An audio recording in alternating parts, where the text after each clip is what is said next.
And we're back. And today's video is more of a spontaneous thing that I just hadn't really planned on doing. And I'm just gonna have an old 4v4 going in the background. So this is almost an almost 10-year VOD of me, Prombird, Leln, and the Swedish player Wacko playing a 4v4.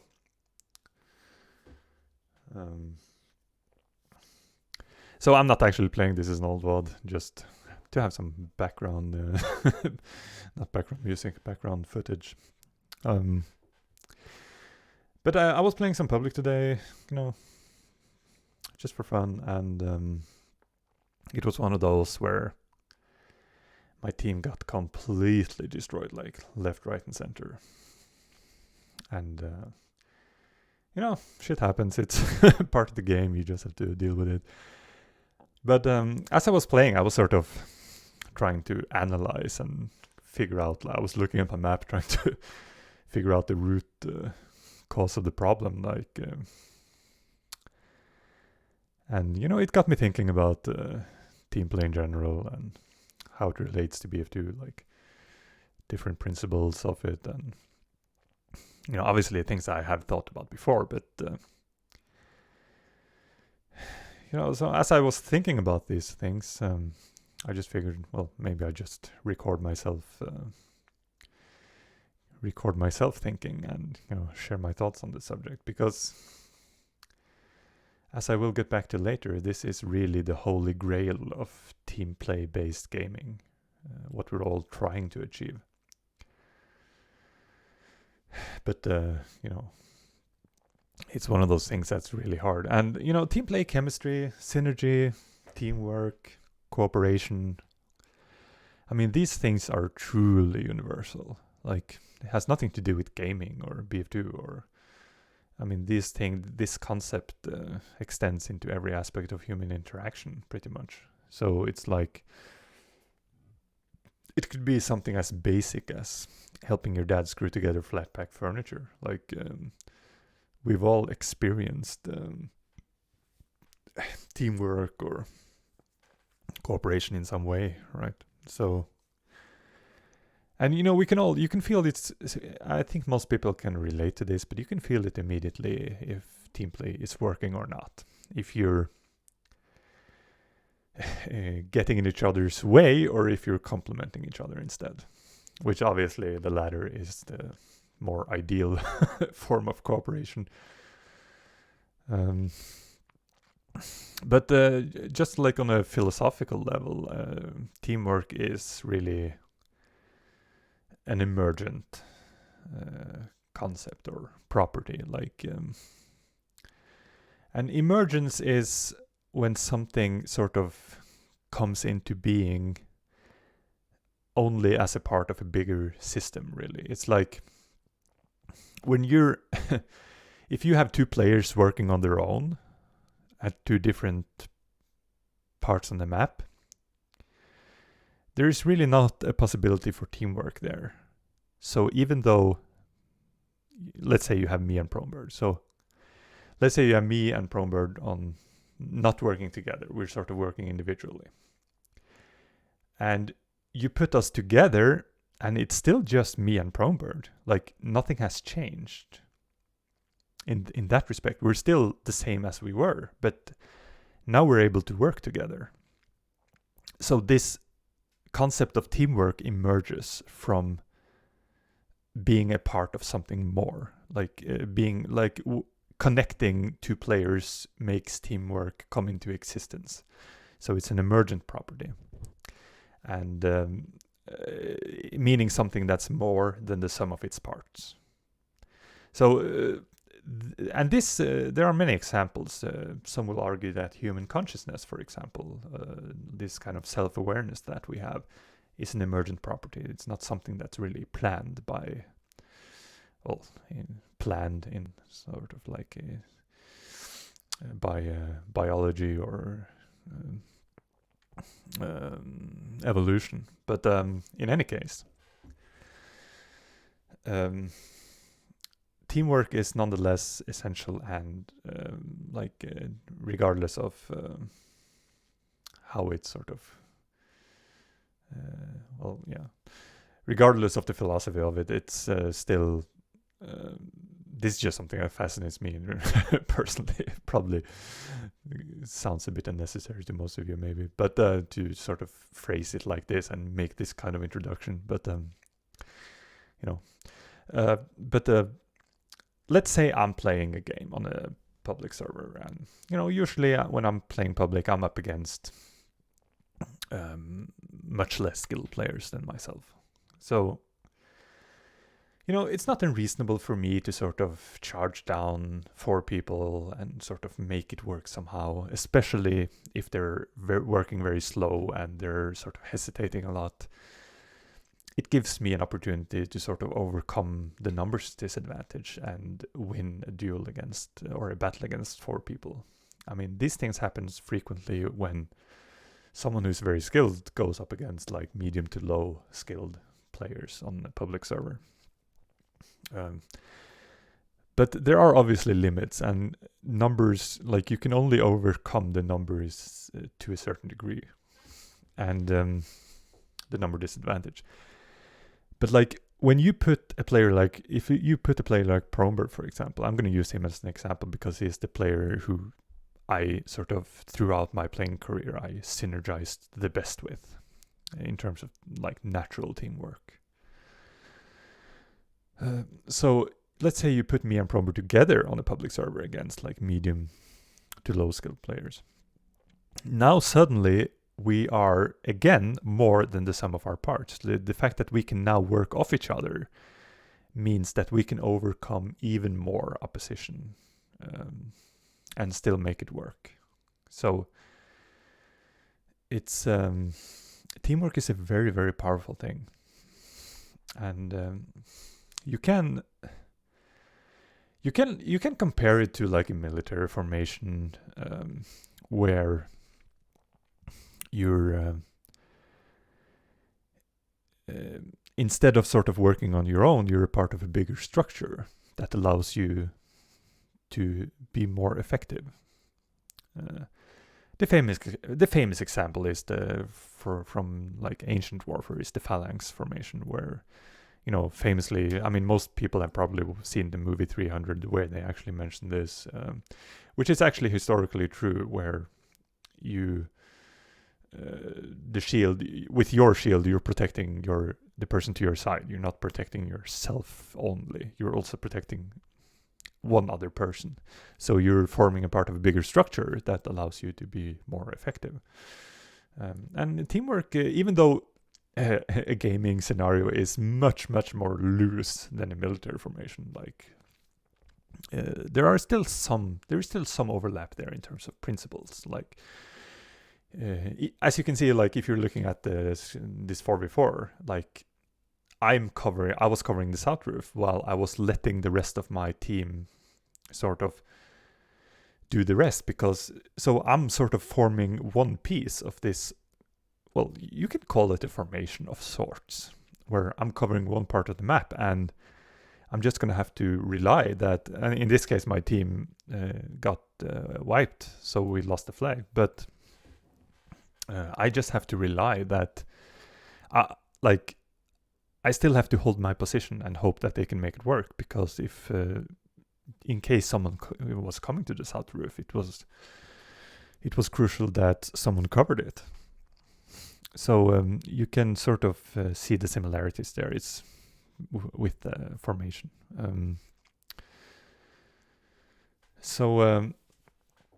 And going back to this, principle of fighting together versus fighting on your own. A lot of the very individually skilled, or not individually skilled, it might be a wrong characterization. Like a lot of the skilled players who do very well statistically, especially public. It doesn't go for everyone, obviously, but a lot of those players who just get a really huge KDs playing,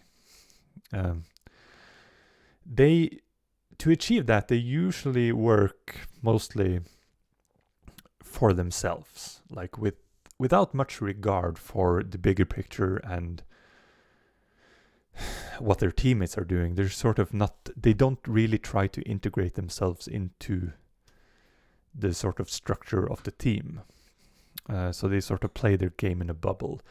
That's how most players end up getting very good statistics of like kill to death ratio and stuff like that.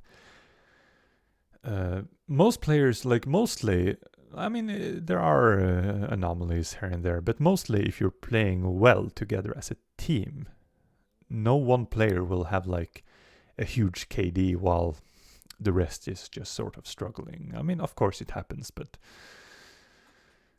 so because if your team struggles, you sort of all struggle. If you are a cohesive unit, you sort of all struggle together. Like, but when one person sort of disconnects themselves from the team structure and sort of starts playing on their own, is usually when one person can be doing very well when the rest of the team is just struggling, totally struggling.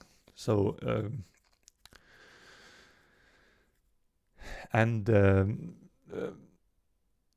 even though like individual skill always matters, of course, but you become less rely less on it, and you become less dependent on it to perform well if the team play of the unit is good.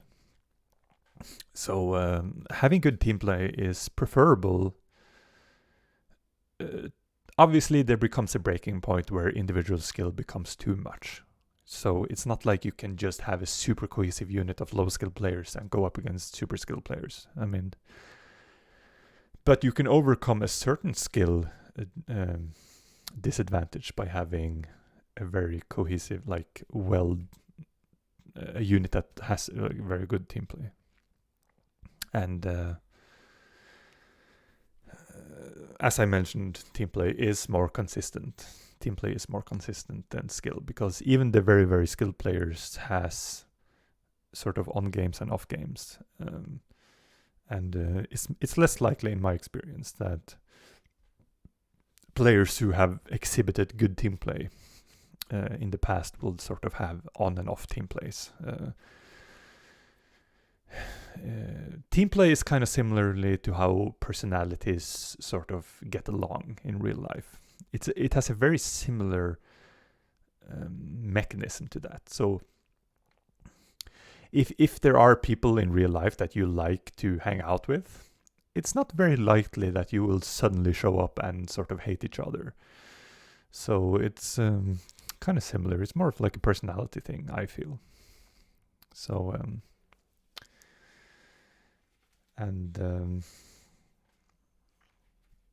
and this kind of leads me to communication as well, because team play and communication go hand in hand. They are a part of the same thing. Having good communication is very, very important.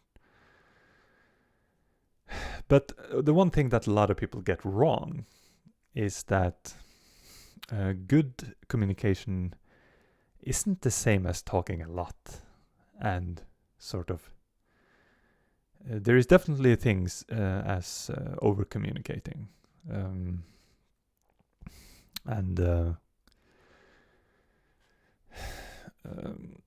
There is a certain danger that if you over communicate, that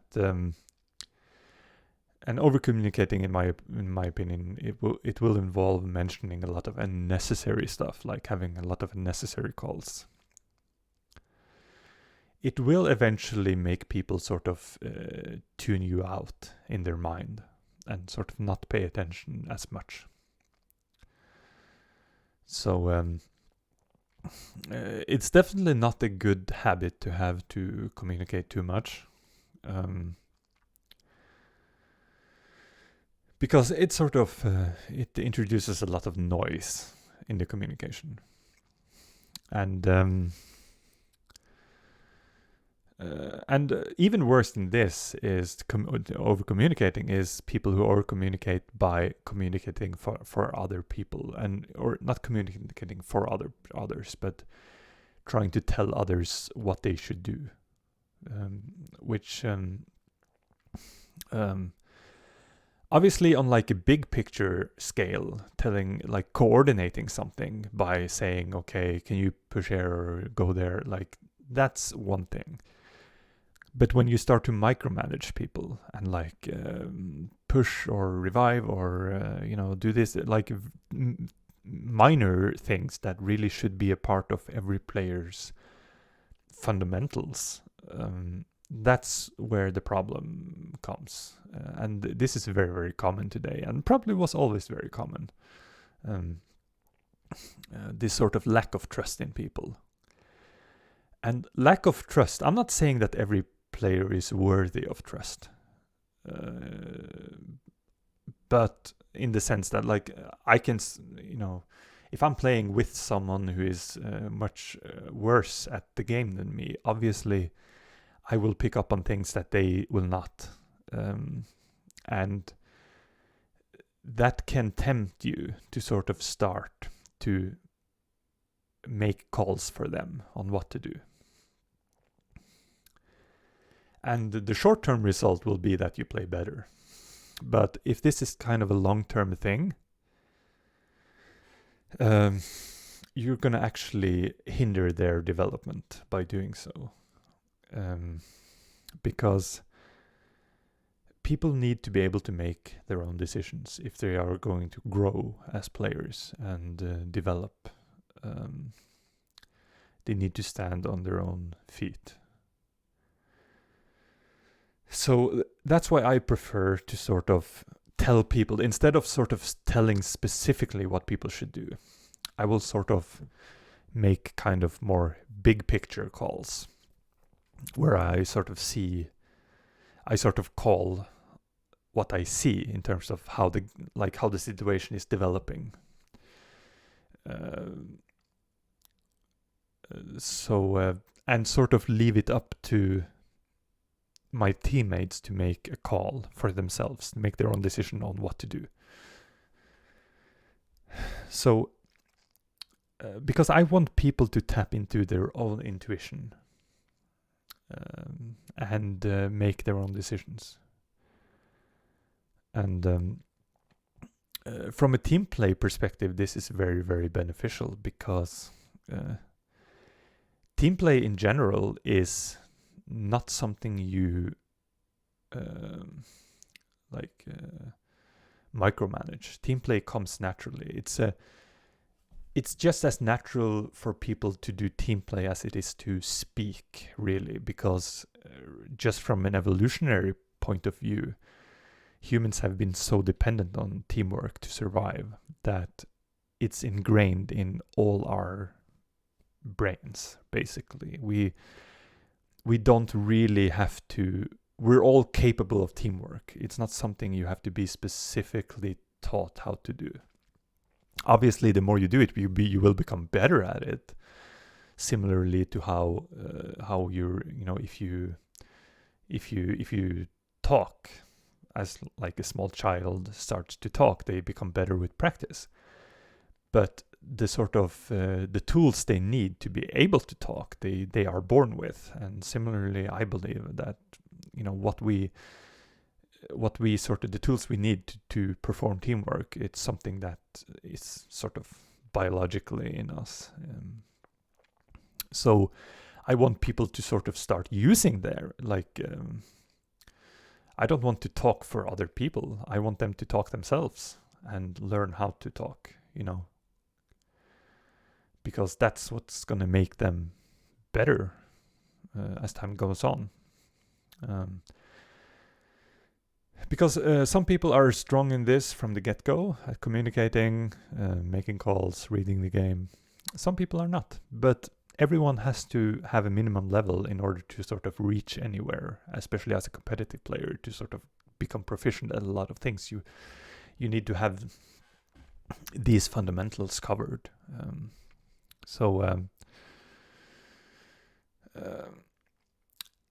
And it's very hard, I'm not saying it's easy to get good team play going, but it becomes even harder when people tell you what to do, because when you're sort of listening to what others are telling you, it sort of hinders your creativity, and you need creativity in order to play your best, I think. Like to let your game flow from within, so to speak, instead of being told what to do. And it's like when people tell you when to revive. Don't do that.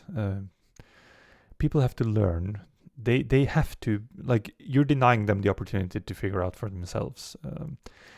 And sometimes you can even make a wrong call because the person you are talking to might actually see something you don't, and sort of intuitively feel that it's wrong to revive, but still do it if they are sort of like, it depends on their personality how stubborn they are, but if they are sort of more open to suggestion, they might actually revive in a bad spot if you tell them to, even though they might have figured out for themselves, if you hadn't said anything, that it was a bad revive.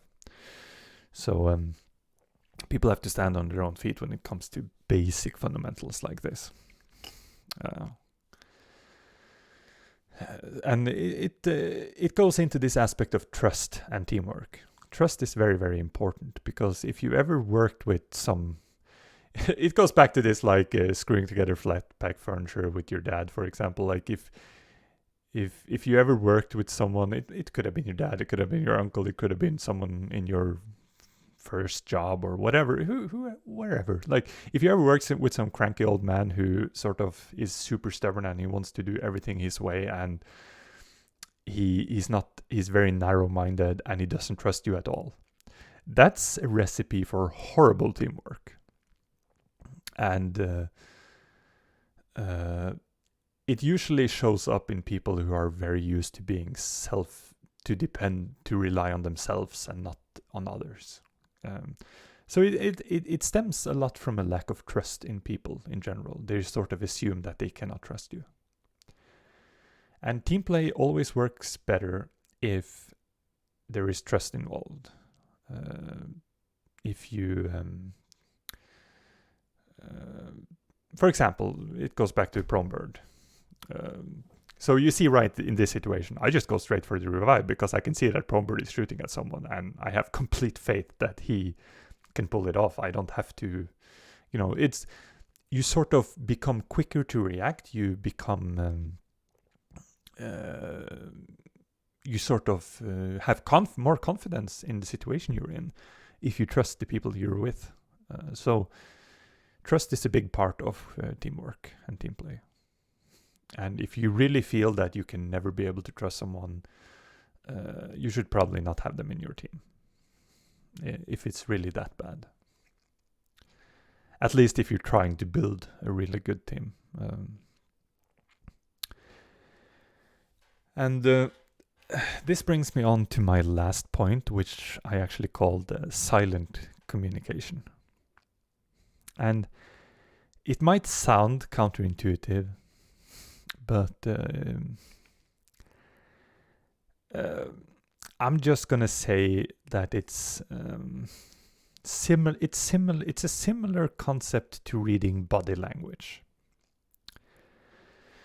So you might never have thought about this in these terms, but this is something I thought about since the first year I played, which is that when you see a player, how they move in game, and especially when if you're at the corner and you see them like jiggle peeking you, or and you can sort of see their tag for that tiny split second when they go behind cover, you can actually read the body language.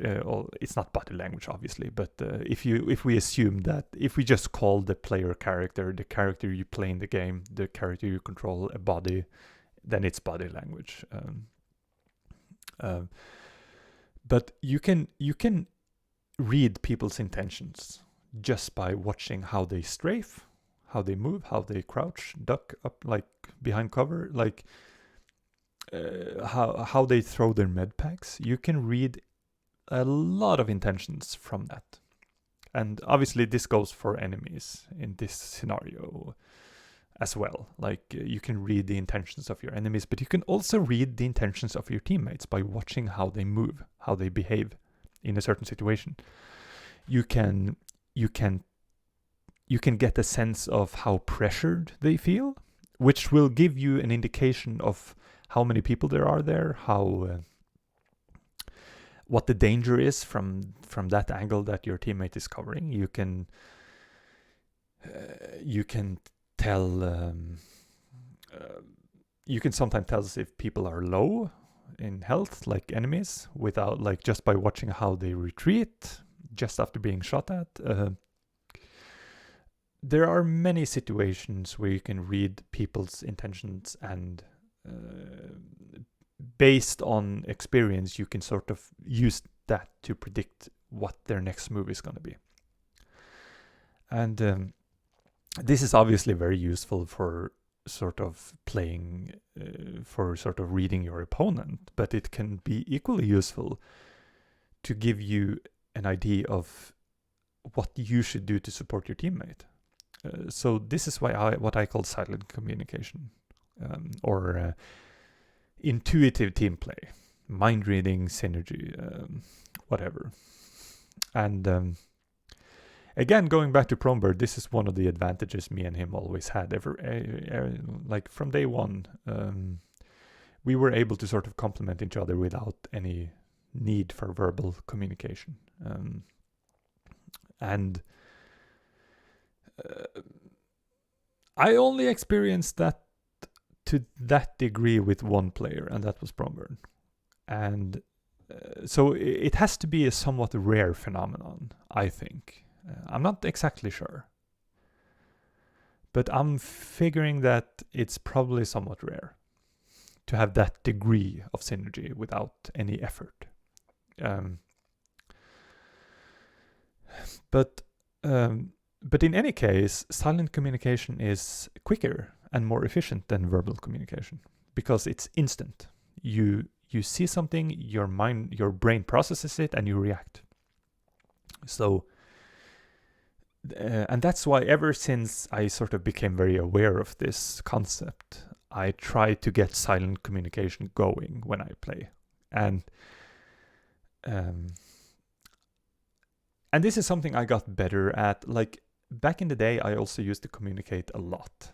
And sort of, I caught myself over communicating in my sort of earlier years. And but as I sort of became older and more sort of, and got more experience in playing with people and dealing with people in game, I sort of tune back my verbal communication. If I sort of try to have a focus on communicating efficiently and sort of telling people the more important stuff, but sort of leave a lot of the noise out of it, and sort of give some room for either for other people to talk or for people to sort of have some peace and quiet to process information, because it's like all these things work together on each other in some way. So to have a lot of people in a team that over communicate, or to have one or two people who over communicate, it can actually cause, it will definitely cause some people to communicate less, and it can even cause some people to sort of give up on communication. It depends a lot on the personality, but in any case, it can be tiresome to have someone tell you a lot of stuff, especially if you feel that this is something you have already picked up on or thought about, and you didn't really feel it was worthy of a of a call to your teammates. Because and going back to the trust thing again, and I firmly believe that silent, intuitive communication is the holy grail of team play. If you have this, you can pretty much, you have a huge advantage over anyone else on your skill level. A huge advantage. And a very good example of this, if you go back to what CSGO major was it that had the comms? Was it? It might have been Cologne in 2014. Or maybe it was Katowice, the first one in 2014. I'm not exactly sure. It was one of the earlier CSGO major where they recorded the communication of the teams. And it was so funny because, or interesting, that like the American teams who were sort of notorious for a lot of people just yelling at each other, they would sort of everyone's talked so much it was deafening, like. And when you and like NIP, who was the best team at the time, like when they were, or like at least one of the best teams, this was probably around when they were dethroned, but they were so chill, like they wouldn't sort of it might have even been 2015 actually, come to think of it. It might have been in 2015. But like when like NIP played, like they barely said anything, and they just worked so flawlessly off each other.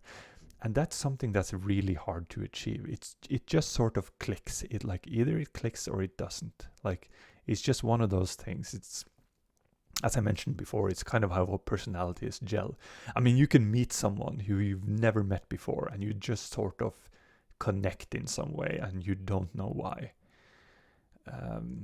And it's similar with Teamplay. Like you meet someone, like when I met Prone, when I played with Prone for the first time, it was just kind of it just kind of clicked, and it never unclicked.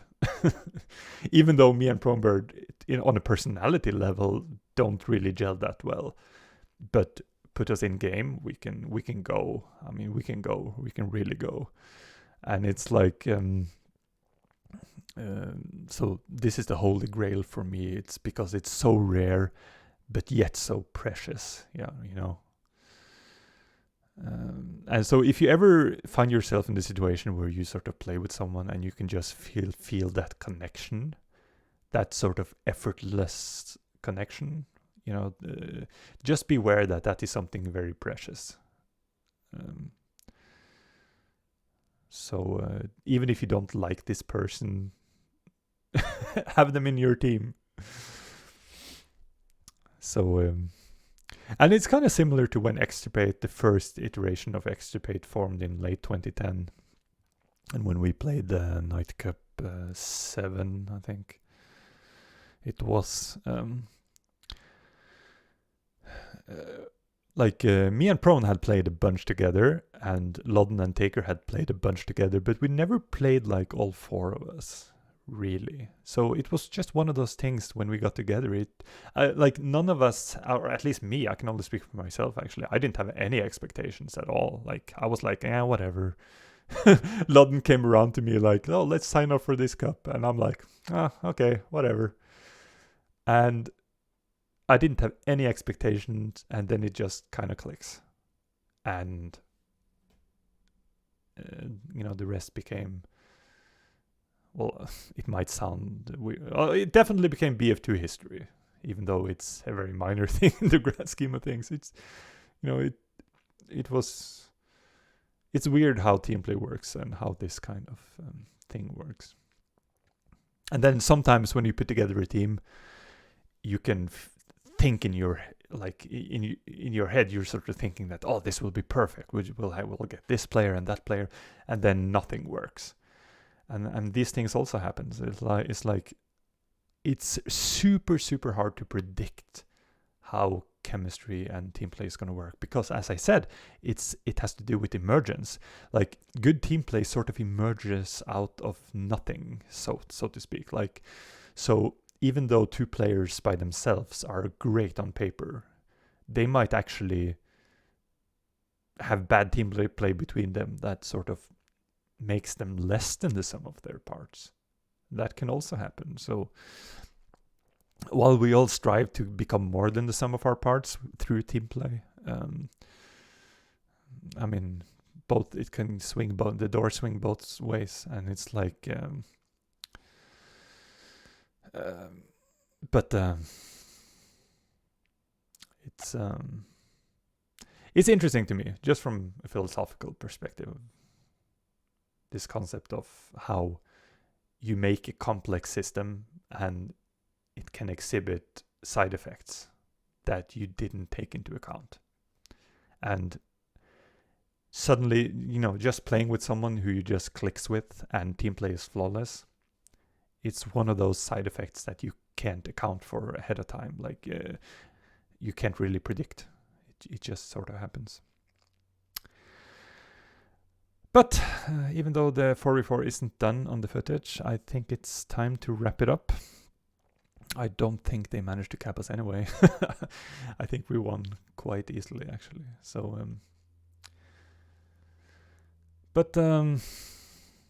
yeah, hope it was interesting.